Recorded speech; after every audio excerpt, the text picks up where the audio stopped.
The full release patch that's supposed to go live on October 25th is here now. That's right, Christmas has come early. This is a beefy patch. Let's not waste any more time and dive right into the changes, starting with the crashes. There are 18 on the list. I've experienced a couple of these personally, and I've heard complaints from others about 1.8 crashing a lot, so this is welcomed news. Under performance, we see better campaign map performance and memory leak issues resolved. Those with high-end PCs will not notice much improvement, but lower-end PCs will see a huge increase in performance, according to Flisson. I'm really happy to see memory leak issues being resolved, as I've run into these many times. Moving on to the content, the meat and potatoes. They added 6 new battle terrain maps. As you can see, these are the areas of the map that now have new battle maps. Let's take a quick look at each and go over some of the highlights, starting with map number 12. This area is located right outside of Jacqueline in the Vlandian territory and features a gentle rolling hill with plenty of open grounds mixed with surrounding forests. A beautiful coastline can be seen from up high. Next, we have map 30, located just south of Pencanuck in Botanian territory. We see Pencanuck at the top of the hill, along with a deep river with a waterfall and several bridges for choke points. Dense forests flank the valley for cover from cavalry. Map 34 is in the south of Vlandia and located just outside Usank Castle. It's similar to the previous Vlandian map with a slight hill running the full length, plenty of open spaces, and spotted groups of trees. The coastline can also be seen in the distance. Map 53 is located in the area of Ortisia, part of the Western Empire near the border with Aserai. There's a massive river cutting the map into pieces with a couple huge bridges to span the gap, and Ortisia way off in the distance. It's cool to see them trying to make the battle maps match the campaign map. Lots of open terrain here for cavalry if you can get past the choke points. Map 88 is in the far southeast of the map near Husan Folk in Aserai territory. It's a mix of barren rocky terrain, a large river running down the middle, and densely packed spots of trees. Near the mouth of the river is a huge bridge that can serve as another choke point. Map 98 is located in the middle of the empire, surrounding the town of Lycaron. It's a long, gentle, sloping hill with some forests in the surrounding areas by mountains on 2 sides. The town of Lycaron can be spotted in the distance. There were also changes to a couple castles and 10 towns. We won't go through everything, but I picked one town from each culture group to show them off quickly. Kasira is a fairly standard Aserai town. Not much to note here other than the inner keep looks beautiful, flanked by ponds on both sides. Possibly my favorite new town is Tyal. Located in Sturgia on the border with Kazate, this town looks incredibly intimidating to assault with steep hills, high walls, and plenty of places inside the town to create choke points after retreating. I love how the town is built into the mountains. It's a very good looking map. Oxhall seems to be a standard looking Vlandian town. It has average defensive properties and an internal town that looks pretty standard. Akalat is much of the same as Oxhall was.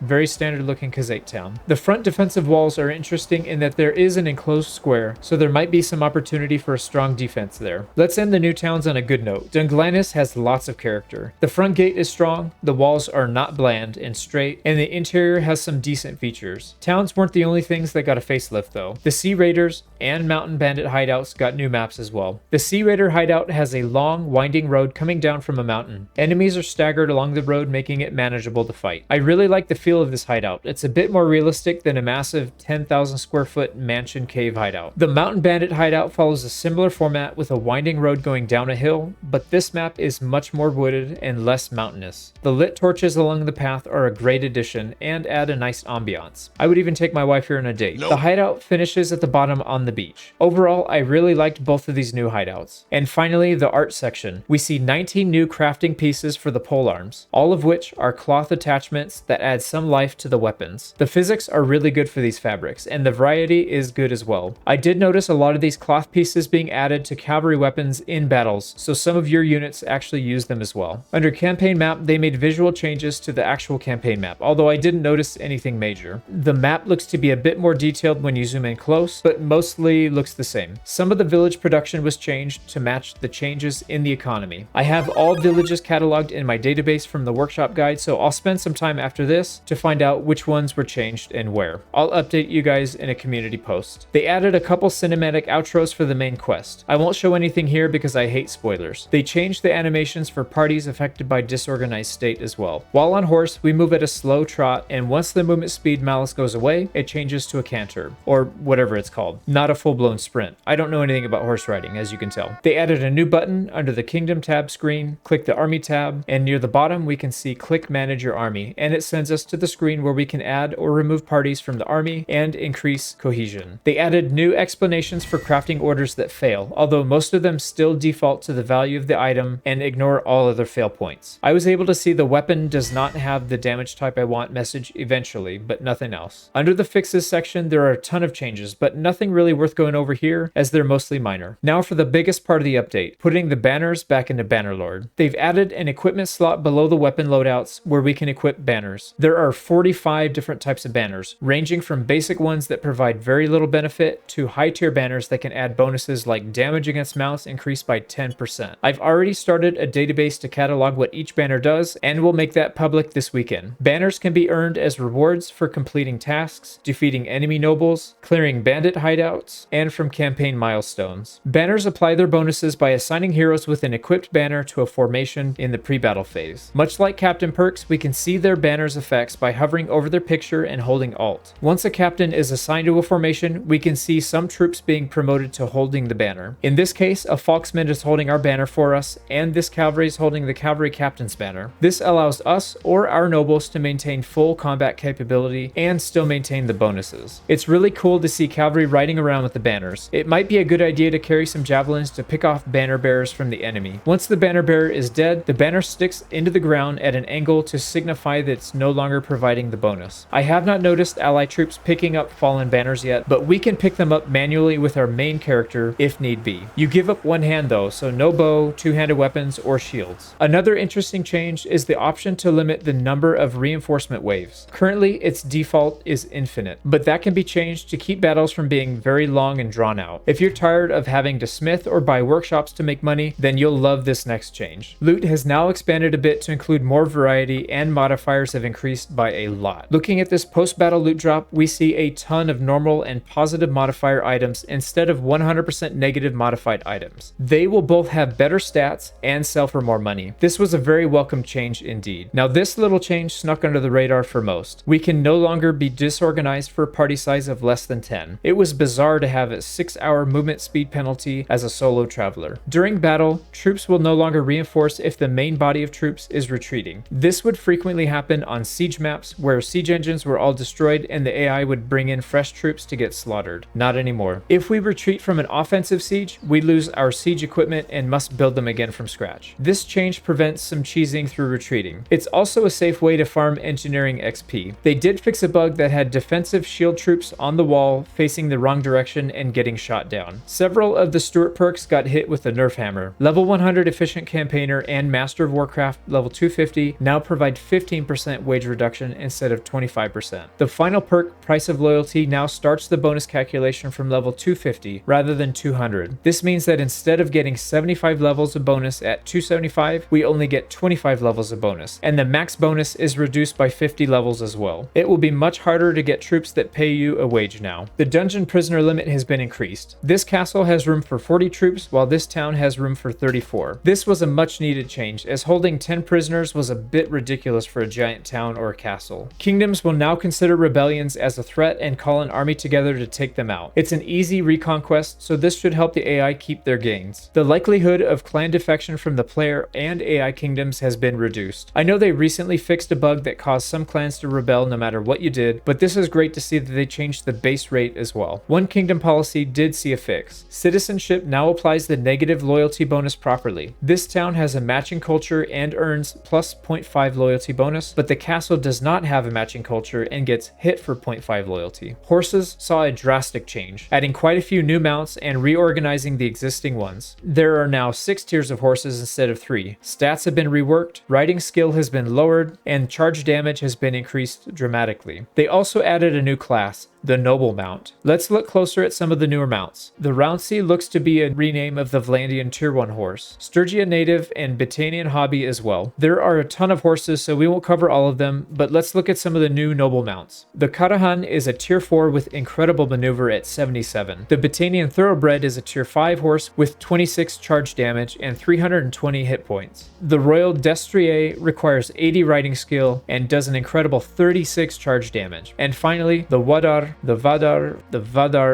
however you pronounce it, requires 95 riding and boasts 68 speed and 78 maneuver. What a beast. The next change is simple, probably one of my favorites though. They added items to the shop that have modifiers. This means we can get stock items with bonuses like this set of throwing knives that has +4 throwing speed, or this set that starts with 5 in the pack instead of 3. This basic shield has 215 hit points, but the thick version of it has 255 hit points. Again, this is a simple change, but really adds a lot of flavor and a reason for us to check every shop to see if there's an upgrade. Mercenaries received a complete overhaul and are now split up into 3 separate troop trees. This tree has 5 units in total, with the left side equipped with spear bracing pikemen and the right side equipped with strong crossbows. Notice each mercenary now has an increased wage. Tier 3 costs 7 per day instead of 5, Tier 4 costs 12 instead of 8, and Tier 5 costs 17 instead of 12. The next troop tree starts with a shielded troop who also has a two-handed weapon. The left side has a horse archer that's also equipped with a couchable lance, and the right side continues the trend of the shield with the two-handed weapon. These units look like a lot of fun to use. And finally, we come to the Sword Sisters mercenary group. All of these units have a crossbow, with the Tier 3 having a one-handed sword but no shield, Tier 4 adding a shield, and Tier 5 splitting into a mounted crossbow or heavy foot crossbowman lady. What the hell is even that? All of these mercenary units look significantly better than the previous ones they replaced, and they are balanced with the increased cost. The main quest storyline has been revised. I'm not sure what that means exactly, but I'll test it out soon and let you know. Troops that are sent on a mission will now have their wages be paid while gone. Makes sense, they're still on the payroll. The rest of these fixes are minor, but there are a lot of them. Enemy parties will no longer be pulled into a battle with you against bandit troops. The bug preventing villager groups from giving up was now fixed. This one was really annoying, as they would take 99% of the fights while being outnumbered and completely outmatched. There were several other small changes here that we won't cover. Many units saw some balancing, mostly ones with crossbows. This should buff crossbow troops in general, but more testing is needed to say for sure. The next change is amazing. They added back in the crafting unlock command in the console command. Let's do a quick tutorial on how to use this. Press the Alt plus tilde key to bring up the console. Type in config.cheat_mode_1. That will enable the cheats in the game. Next, we type in campaign.unlock_all_crafting_pieces, and then hit enter. Now we can turn the cheats back off by redoing the same command but typing in a 0 instead of a 1. And just like that, you've saved yourself 12 hours of grinding, and your left mouse button will thank us for it. Multiplayer saw a little bit of love this patch. Servers will be available for 1.9, whereas in the past you would have to be on the stable branch to log in. They've also increased the max server size to 1,000, which would be amazing to see. Under the both section, we see memory leak issues resolved once again. The combat section also sees a couple of very important changes. The AI now uses a different algorithm to determine how to move. Instead of shoving everybody out of the way in an attempt to get to the front, they now consider all units around them and move based on that. Looking at this large battle, we can see the units staying roughly in their position rather than shoving everyone forward and creating a huge mosh pit. This feels oddly familiar with the way RBM battles look.